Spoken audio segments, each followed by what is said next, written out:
Hello friends, किम सुरु के part 8 में आपका स्वागत है।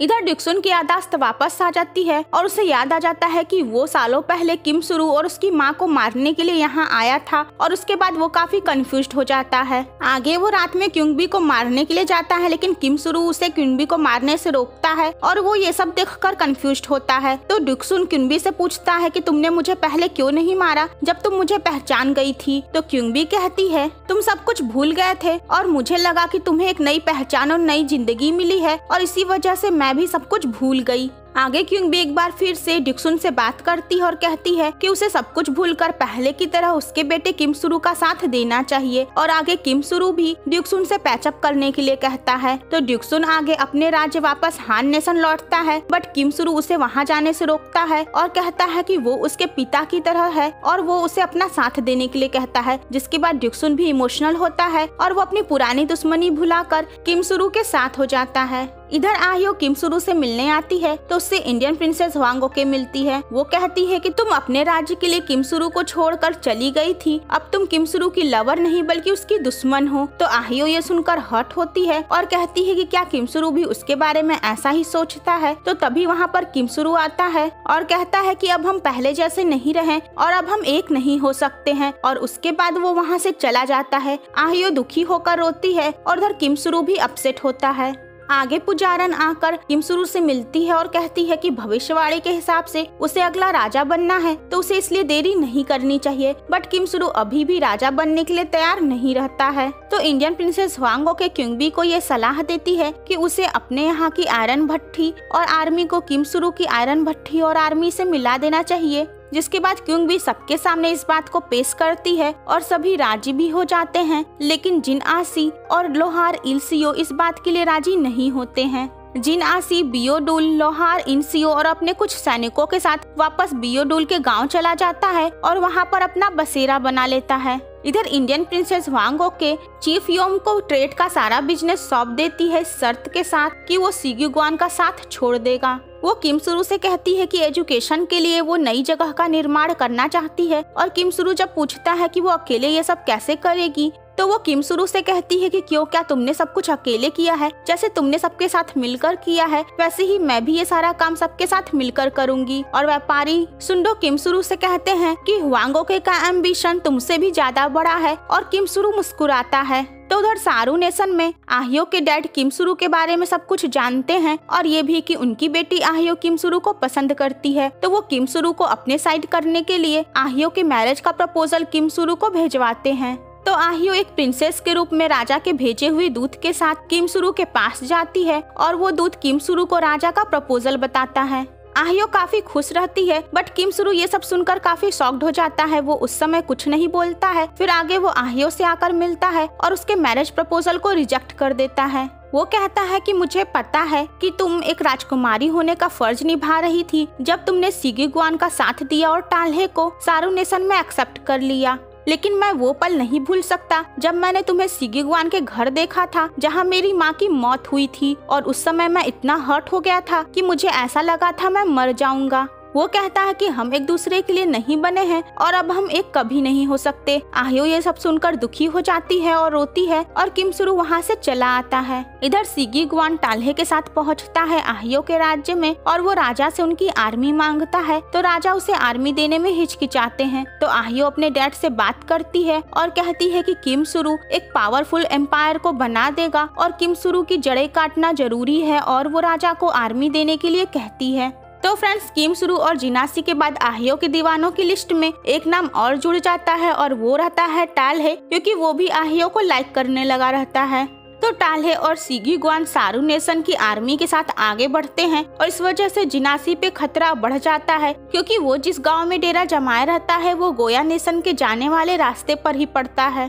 इसके अलावा टाल्हे सीग्युआन को सजेस्ट करता है कि उन्हें सबसे पहले जिनासी पे ही अटैक करना चाहिए और उसे रास्ते से हटाना चाहिए, उसके बाद किम सुरु और क्योंबी पे अटैक करना चाहिए। तो क्योंबी को ये बात पता चलती है और किम सुरु जाता है जिनासी से मिलने के लिए और वो उससे कहता है कि उसे फौरन इस गांव से वापस चलना चाहिए क्योंकि उसके ऊपर खतरा मंडरा रहा है। बट जिनासी उसकी बात नहीं मानता है और कहता है कि मैं अपने आप को अपनी माँ को प्रूव करके दिखाऊंगा। साथ ही जिनासी गांव के मुखिया से बात करता है और वो कहता है कि जिस तरीके से सारू नेशन और गोया नेशन है, वैसे ही वो इस गांव से ही एक राज्य का निर्माण करना चाहता है। तो फ्रेंड्स, वो गांव चारों तरफ से पहाड़ से घिरा हुआ था और आने जाने का सिर्फ एक ही रास्ता था और इसी वजह से जिनासी एंट्रेंस पे काफी सुरक्षा लगा रखी थी। तो सीगी गुआन और टाल्हे आर्मी के साथ वहां पहुंचते हैं और वो सब बाहर ही डेरा जमा लेते हैं और इस बात का इंतजार करते हैं कि जब अंदर गांव में खाने की कमी हो जाएगी तो जिनासी को झुकना ही पड़ेगा।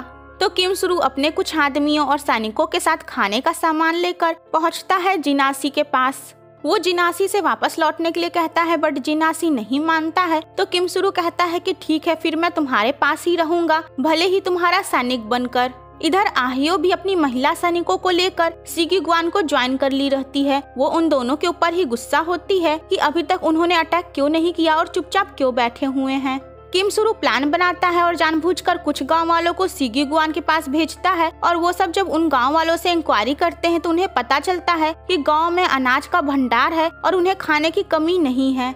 गांव वाला उनसे वादा करता है कि वो रात में चुपके से गेट खोल देगा और उनकी सेना को अंदर आने देगा और उसके बाद सीगी गुआन अपनी आर्मी को वहां पर भेजता है। बट ये सब तो किम सुरु की चाल रहती है और उनकी आर्मी के ज्यादातर सैनिक मारे जाते हैं। टाल्हे, जिसे शुरू से उन गांव वालों पर शक था, वो सीगी गुआन और आहियो के ऊपर नाराज होता है कि तुम लोगों की वजह से हमारे इतने सैनिक मारे गए। किम सुरु उनके टेंट के पास आता है और वहाँ से वो अनाज उठाकर लेकर चला जाता है और जिस टेंट में अनाज रहता है वहाँ आग लगा देता है और इस तरीके से सीगी गुआन, टाल्हे और इन सभी को लगता है कि उनका आधा अनाज जल गया। इधर जिनासी को भी मानना पड़ जाता है कि किम सुरु में कितनी ज्यादा काबिलियत है। तो आहियो एक प्लान बनाती है। वो कहती है कि वो अपनी महिला सैनिकों के साथ रात में चुपचाप जाएगी और सुरु के ऊपर अटैक करेगी और किम सुरु को मार डालेगी। टाल्हे को पहले इस बात का यकीन नहीं होता है क्योंकि आहियो तो किम सुरु से प्यार करती है, बट आहियो कहती है कि किम सुरु सिर्फ मेरे राज्य का एक दुश्मन है। आहियो रात में चुपचाप अपने सैनिकों के साथ जाती है और वो सुरु के ऊपर अटैक कर देती है। सुरु उसे देखकर शॉक्ड हो जाता है और उसके बाद वो सैनिकों से और आहियो से लड़ता है, बट उतने में जिनासी के सारे सैनिक आ जाते हैं, जिसके बाद आहियो की सेना हारने लगती है। तो आहियो अपने सारे सैनिकों को भगा देती है, बट वो पकड़ी जाती है। किम सुरु आहियो से पूछता है, क्या तुम यही चाहती हो, मुझे मार डालना?